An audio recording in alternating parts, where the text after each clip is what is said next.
जय हिंद साथियों, स्वागत है आपका अपने YouTube channel MS defence study पर। साथियों, इस वीडियो में बात करने वाले हैं एसएससी सीएचएसएल एग्जाम के लिए जीके जीएस के कुछ इंपॉर्टेंट क्वेश्चनों पर हम डिस्कस करने वाले हैं, जो कि आपके एसएससी सीएचएसएल एग्जाम के लिए बहुत ही इंपॉर्टेंट क्वेश्चन ये रहने वाले हैं। साथियों, 1 जुलाई से आपके एसएससी सीएचएसएल के एग्जाम स्टार्ट होने वाले हैं।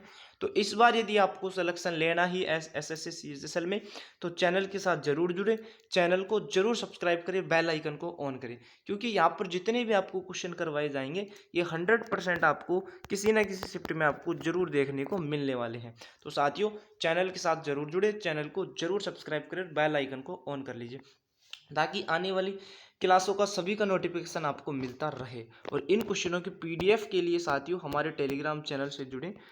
टेलीग्राम चैनल का लिंक आपको डिस्क्रिप्शन में दे दिया गया है साथियों, वहां से जाकर आप टेलीग्राम चैनल को ज्वाइन कर सकते हैं और जितनी भी क्लासें होती है इस चैनल पर सभी की पीडीएफ आपको टेलीग्राम पर मिल जाएगी। तो स्टार्ट करते हैं साथियों आज की इन क्वेश्चनों को। प्रत्येक क्वेश्चन का आंसर आपको कमेंट सेक्शन में देना है और लास्ट में अपना स्कोर भी आपको कमेंट्स में बताना है कि आपने कितने क्वेश्चन जो है वो सही किए हैं साथियों। तो पहला क्वेश्चन आपकी स्क्रीन पर आ गया है। प्रधानमंत्री नरेंद्र मोदी ने पुराने संसद भवन को किस नाम से संबोधित किया था साथियों? पुराना जो संसद भवन था उसको किस नाम से संबोधित किया था साथियों? संबंधित किया था, तो वो किया था आपके संविधान सदन के नाम से। किसके नाम से? संविधान सदन के नाम से संबंधित किया था साथियों। तो ऑप्शन जो आपका डी हो जाएगा वो इस क्वेश्चन का राइट आंसर हो जाएगा, ऑप्शन नंबर डी। साथियों, साथ के साथ आप कमेंट सेक्शन में आंसर देते हुए चलिए, जिससे आपको पता चल जाएगा कि आपकी जो तैयारी है वो कैसी चल रही है साथियों। ठीक है, नेक्स्ट क्वेश्चन आपकी स्क्रीन पर आ गया है साथियों। यूनेस्को का मुख्यालय कहाँ पर है साथियों? जल्दी से कमेंट सेक्शन में आंसर दीजिए। यूनेस्को का जो मुख्यालय है ये आपके कहाँ पर है? तो साथियों, यूनेस्को का जो मुख्यालय है ये है आपके पेरिस में। कहाँ पर है साथियों? पेरिस में है आपका यूनेस्को का मुख्यालय। तो साथियों, ऑप्शन जो आपका सी हो जाएगा वो इस क्वेश्चन का राइट आंसर हो जाएगा, option number C. Question number आपकी स्क्रीन पर आ गया है साथियों। क्वेश्चन नंबर 3, नाटो का मुख्यालय कहाँ पर स्थित है? जल्दी से कमेंट सेक्शन में आंसर दीजिए। नाटो का जो मुख्यालय है ये कहाँ पर स्थित है? तो नाटो का मुख्यालय की बात करें तो ये आपके है साथियों ब्रुसेल्स में। कहाँ पर है साथियों? ब्रुसेल्स में है आपके नाटो का मुख्यालय। तो ऑप्शन जो आपका बी हो जाएगा वो इस क्वेश्चन का राइट आंसर हो जाएगा, करेक्ट आंसर हो जाएगा। यहाँ पर नाटो के मुख्यालय की बात करी है तो वो ब्रुसेल्स में आपका है। तो ऑप्शन जो आपका बी हो जाएगा वो इस क्वेश्चन का राइट आंसर हो जाएगा। क्वेश्चन नंबर 4 देखिए, अंतिम मौर्य सम्राट कौन था साथियों? अंतिम मौर्य सम्राट कौन था? तो अंतिम मौर्य सम्राट थे आपके अशोक। कौन थे साथियों? अशोक थे आपके अंतिम मौर्य सम्राट। तो ऑप्शन कौन से में दे रखा है? तो ऑप्शन आपका बी में दे रखा है साथियों। अंतिम मौर्य सम्राट कौन थे? तो राइट आंसर हो जाएगा अशोक। इस क्वेश्चन का राइट आंसर हो जाएगा option number B. Question number अगला आ गया है साथियों, जल्दी से कमेंट सेक्शन में आंसर दीजिए। रतौंधी किस विटामिन की कमी के कारण होता है? जो रतौंधी रोग है साथियों, यह आपके किस विटामिन की कमी के कारण होता है? तो साथियों ये आपके विटामिन ए की कमी के कारण होता है। किसके कारण? विटामिन ए की कमी के कारण होता है आपका रतौंधी। तो याद रखना साथियों, विटामिन ए की कमी के कारण होता है। तो ऑप्शन जो आपका बी हो जाएगा वो इस क्वेश्चन का राइट आंसर हो जाएगा। क्वेश्चन नंबर 6 है साथियों, चरक संहिता नामक पुस्तक किस विषय से संबंधित है? जो आपकी चरक संहिता नामक जो पुस्तक है साथियों, वो किस पुस्तक जो है ये किस विषय से संबंधित है, ये आपसे पूछा है। तो ये संबंधित है साथियों चिकित्सा के क्षेत्र से, चिकित्सा से संबंधित है, याद रखना, चिकित्सा से संबंधित है आपकी चरक संहिता नामक पुस्तक। तो ऑप्शन जो आपका हो जाएगा सी हो जाएगा राइट आंसर। नेक्स्ट क्वेश्चन है साथियों, माओरी जनजाति का निवास क्षेत्र कहाँ पाया जाता है? यहाँ पर आपसे पूछा है कि माओरी जनजाति का जो निवास क्षेत्र है ये कहाँ पर पाया जाता है? तो ये आपके पाया जाता है साथियों न्यूजीलैंड में। कहाँ पर पाया जाता है? न्यूजीलैंड में आपके पाया जाता है माओरी जनजाति का निवास क्षेत्र। तो साथियों ऑप्शन जो आपका डी हो जाएगा वो इस क्वेश्चन का राइट आंसर हो जाएगा। माओरी जनजाति निवास क्षेत्र कहाँ पर पाया जाता है? न्यूजीलैंड में आपके पाया जाता है। क्वेश्चन नंबर 8 है, सांबर झील किस राज्य में स्थित है? तो ये आपको सभी को पता होना चाहिए। सांबर झील जो है वो आपके राजस्थान राज्य में है। कहाँ पर है साथियों? सांबर झील जो है ये आपके राजस्थान राज्य में है। तो करेक्ट आंसर हो जाएगा आपका ऑप्शन नंबर डी। इंपॉर्टेंट सवाल है साथियों, एग्जाम में कई बार पूछ लिया जाता है। ठीक है, तो याद रखना इस क्वेश्चन को भी। नेक्स्ट है, लोकटक झील किस राज्य में स्थित है? तो लोकटक झील की यदि हम बात करें साथियों, ये आपकी है कहाँ पर, ये आपके है मणिपुर राज्य में। कहाँ पर है साथियों, मणिपुर राज्य में है आपकी लोकटक झील। तो राइट आंसर हो जाएगा आपका ऑप्शन नंबर सी। क्या हो जाएगा, ऑप्शन सी आपका राइट आंसर हो जाएगा क्वेश्चन नंबर 9 का राइट आंसर। क्वेश्चन नंबर 10 आपका है, मक्का का सर्वाधिक उत्पादक देश कौन सा है।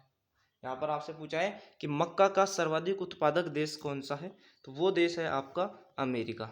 मक्का का सर्वाधिक उत्पादन कहाँ पर किया जाता है साथियों, अमेरिका में किया जाता है। याद रखना, कहाँ पर किया जाता है, अमेरिका में किया जाता है।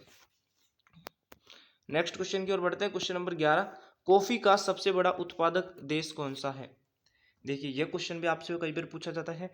कॉफी की यदि हम बात कर ले तो साथियों आपको याद रखना है ब्राजील। क्या याद रखना है, ब्राजील आपको याद रखना है। कॉफी का सबसे ज्यादा जो उत्पादन है वो आपके ब्राजील में ही किया जाता है। कहाँ पर किया जाता है साथियों, ब्राजील में ही किया जाता है। तो करेक्ट आंसर हो जाएगा आपका ऑप्शन नंबर बी।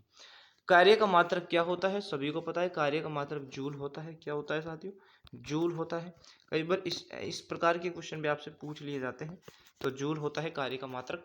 और कई बार क्या होता है, साथ ही इजी क्वेश्चन भी जल्दी जल्दी में गलत कर देते हैं। तो याद रखना कार्य का मात्रक आपका जूल होता है। और ऑप्शन बी हो जाएगा राइट आंसर। हम तुम मुझे खून दो मैं तुम्हें आज़ादी दूंगा, यह किसने कहा था साथियों, आंसर दीजिए। ऑप्शन दे रखा है सुभाष चंद्र बोस, विनोबा भावे, सरदार वल्लभ भाई पटेल, और ऑप्शन डी दे रखा है आपके महात्मा गांधी। तो तुम मुझे खून दो मैं तुम्हें आज़ादी दूंगा, यह किसने कहा था, तो यह आपके कहा था साथियों सुभाष चंद्र बोस ने। किसने कहा था, सुभाष चंद्र बोस ने यह कहा था, तुम मुझे खून दो मैं तुम्हें आज़ादी दूंगा साथियों। तो राइट आंसर हो जाएगा आपका option number A. Question number अगला आ गया है आपकी स्क्रीन पर, जल्दी से कमेंट में आंसर दीजिए साथियों। क्वेश्चन आ गया है, स्वराज हमारा जन्मसिद्ध अधिकार है, यह बात किसने कही थी। जो स्वराज है जो हमारा जन्मसिद्ध अधिकार है, यह किसने कहा था साथियों, तो यह कहा था बाल गंगाधर तिलक ने। किसने कहा था, बाल गंगाधर तिलक ने कहा था कि स्वराज हमारा जन्मसिद्ध अधिकार है। और ठीक है, तो याद रखना साथियों ऑप्शन ए हो जाएगा आपका राइट आंसर। नेक्स्ट क्वेश्चन है, किस तरंग का तरंग दैर्ध्य अधिकतम होता है। यहाँ पर तरंग दैर्ध्य की बात कर रहा है कि किस रंग का तरंग दैर्ध्य है जो सबसे अधिक होता है। तो आपको पता है साथियों काला रंग का, किसका, काला रंग का जो तरंग दैर्ध्य है वो सबसे अधिक होता है। तो राइट आंसर आपका हो जाएगा option number A. Question number आ गया 16, देश की पहली ग्रीन हाइड्रोजन फ्यूल बस किस शहर में शुरू की गई है।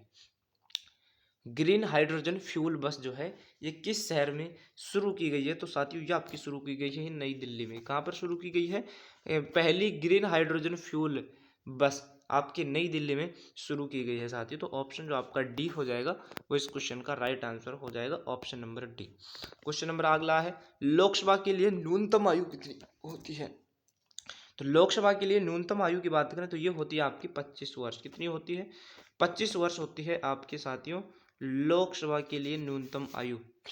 तो ऑप्शन जो आपका सी हो जाएगा वो हो जाएगा राइट आंसर। नेक्स्ट क्वेश्चन है, निम्न में से कौन सी नदी बंगाल का शोक कहलाती है। इनमें से कौन सी नदी है जिसको बंगाल का शोक कहा जाता है। तो बंगाल का शोक कहा जाता है साथियों आपके दामोदर नदी को। किसको, दामोदर नदी को कहा जाता है बंगाल का शोक। तो ऑप्शन ए में दे रखा है आपके दामोदर नदी। तो राइट आंसर भी हो जाएगा आपका option number A. Question number 19, मुख्यमंत्री अल्पसंख्यक आदमी योजना की किस राज्य से संबंधित है। अल्पसंख्यक आदमी जो योजना है ये किस राज्य से संबंधित है, तो साथियों ये आपके बिहार राज्य से संबंधित है। किस राज्य से, बिहार राज्य से। तो याद रखना साथियों बिहार राज्य से यह योजना संबंधित है।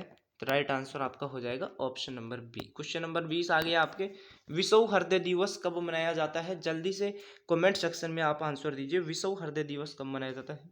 तो ये आपकी 29 सितंबर को मनाया जाता है। कब मनाया जाता है साथियों, 29 सितंबर को मनाया जाता है विश्व हृदय दिवस। तो राइट आंसर आपका हो जाएगा option number C. Option C आपका करेक्ट आंसर हो जाएगा। क्वेश्चन नंबर 21 है, विश्व का सबसे सूक्ष्मतम मरुस्थल कौन सा है।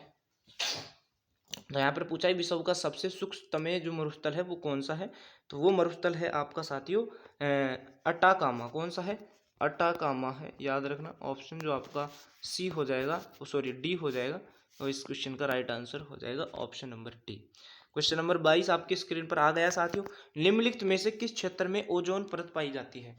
ओजोन परत है ये आपके किस क्षेत्र में पाई जाती है। तो ओजोन परत की बात करें तो ये आपके आयन मंडल में पाई जाती है। किस में पाई जाती है, आयन मंडल में आपकी पाई जाती है ओजोन परत। तो ऑप्शन जो आपका बी हो जाएगा वो इस क्वेश्चन का राइट आंसर हो जाएगा। क्वेश्चन नंबर 23 है, वन संरक्षण अधिनियम किस वर्ष पारित किया गया था? तो वन संरक्षण अधिनियम साथियों ये आपके पारित किया गया था 1980 में। कब पारित किया गया था? 1980 में आपका पारित किया गया था। तो राइट आंसर आपका हो जाएगा option number B. Question number 24 है, गुलाबी नगर किसे कहा जाता है? जल्दी से कमेंट सेक्शन में आंसर दीजिए। गुलाबी जो नगर है ये आपका किसे कहा जाता है? तो गुलाबी नगर आपके जयपुर को कहा जाता है साथियों। किसको कहा जाता है? जयपुर को आपको कहा जाता है गुलाबी नगर। राइट आंसर आपका हो जाएगा ऑप्शन नंबर डी। क्या हो जाएगा साथियों? ऑप्शन डी आपका राइट आंसर हो जाएगा, करेक्ट आंसर हो जाएगा। और आज का लास्ट सवाल देखिए, क्वेश्चन नंबर 25, अंतर्राष्ट्रीय न्यायालय का मुख्यालय कहाँ पर स्थित है? तो अंतर्राष्ट्रीय न्यायालय की मुख्यालय की बात करें तो यह है साथियों आपकी हैग में। कहाँ पर है? हैग में है आपकी अंतर्राष्ट्रीय न्यायालय का मुख्यालय। तो राइट आंसर हो जाएगा साथियों आपका ऑप्शन नंबर ए। तो ये थे साथियों आज के कुछ 25 इंपॉर्टेंट सवाल। तो 25 में से आपने कितने क्वेश्चन सही किए हैं अपना स्कोर एक बार कमेंट सेक्शन में जरूर बता दी। और वीडियो को ज़्यादा से ज़्यादा शेयर करो, लाइक करें। तो मिलते हैं साथियों किसी नेक्स्ट वीडियो में। जब तक के लिए साथियों जय हिंद, धन्यवाद।